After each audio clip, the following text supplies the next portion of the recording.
An Arizona mother this morning is calling for a change in Walgreens policy after a pharmacist refused to fill her medication to end her pregnancy.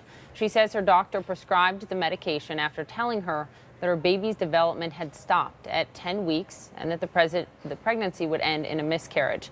Nicole Arteaga detailed the experience in a Facebook post. Here's part of what she wrote. I stood at the mercy of this pharmacist, explaining my situation in front of my 7-year-old and 5 customers standing behind, only to be denied because of his ethical beliefs. And Nicole joins me now. Thank you for being here. Good morning. Thank you for having me. First of all, I know what a difficult time this is. I'm so sorry about your child. I know you were really looking forward to having a second child. So thank you for being here. Absolutely. Thank you so much. Despite all you're going through. So you walk up to the pharmacy counter, you try to fill this prescription. What does the pharmacist say to you? He tells me, well, he asked me if I was pregnant, and once I responded, he told me that he wasn't going to fill my prescription. And so I couldn't believe that that was happening, and I tried to explain like what was going on and why the doctor had sent it, and he still had said, no, I'm not going to fill this. It's not going to happen. And I asked if somebody else in the store could help me, and he told me I could come back the following day and maybe that pharmacist might help me, or that he could call and find another pharmacy to fill it, but he wasn't sure what would happen. So at that point, I told him yes, and I know they transferred your prescription to another Walgreens, right? Yeah, they did. And I guess in that moment, when he was telling me no, that he wasn't going to fill it, all I could feel was helplessness. The world felt like it was closing in, and I was thinking like, this is my body, and I have I'm losing control.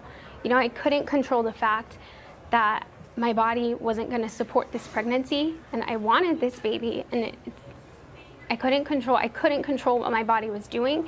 And now here I am trying to make my decision and what I'm going to do, and this person was taking that away from me. You have filed and making that choice for me. You have filed a complaint with the Arizona Board of Pharmacy, and Walgreens responded to this, saying they reached out to you and they apologized, and they said to respect the sincerely held beliefs our pharmacists have, while at the same time the needs of our patient. Our policy allows pharmacists to step away from filling a prescription when they have a moral objection. At the same time, they're also required to refer that prescription to another pharmacist or manager on duty and to meet the patient's needs in a timely manner.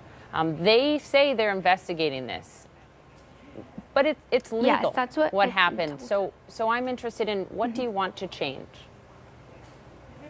I want there to be change. I don't know if the law can be changed, but there needs to be change to the policies that they have in place. Maybe educate the pharmacist on how to better handle situations like this where their beliefs aren't compromised, and the customer can still get what they need, because I felt that I didn't have that option. He didn't pass me on to anybody else. And so that right there, like there's some kind of mix up with their policies and their guidelines on following that. So you're saying, Nicole, you can understand this individual's belief, the pharmacist's belief, and you're okay with that individual not filling your prescription, but not the way that he responded to you, and not the way he called you out in public, and not the way that he was apparently unwilling to have one of his colleagues there at the moment fill it, correct? Absolutely.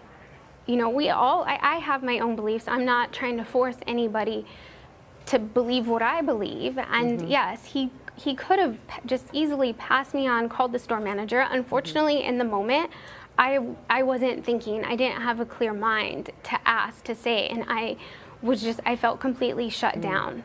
And like I said, helpless. I didn't know what to do in that moment, what else I could do.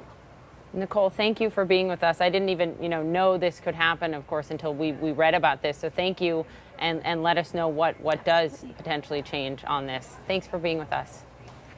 Thank you. Thank you for having me.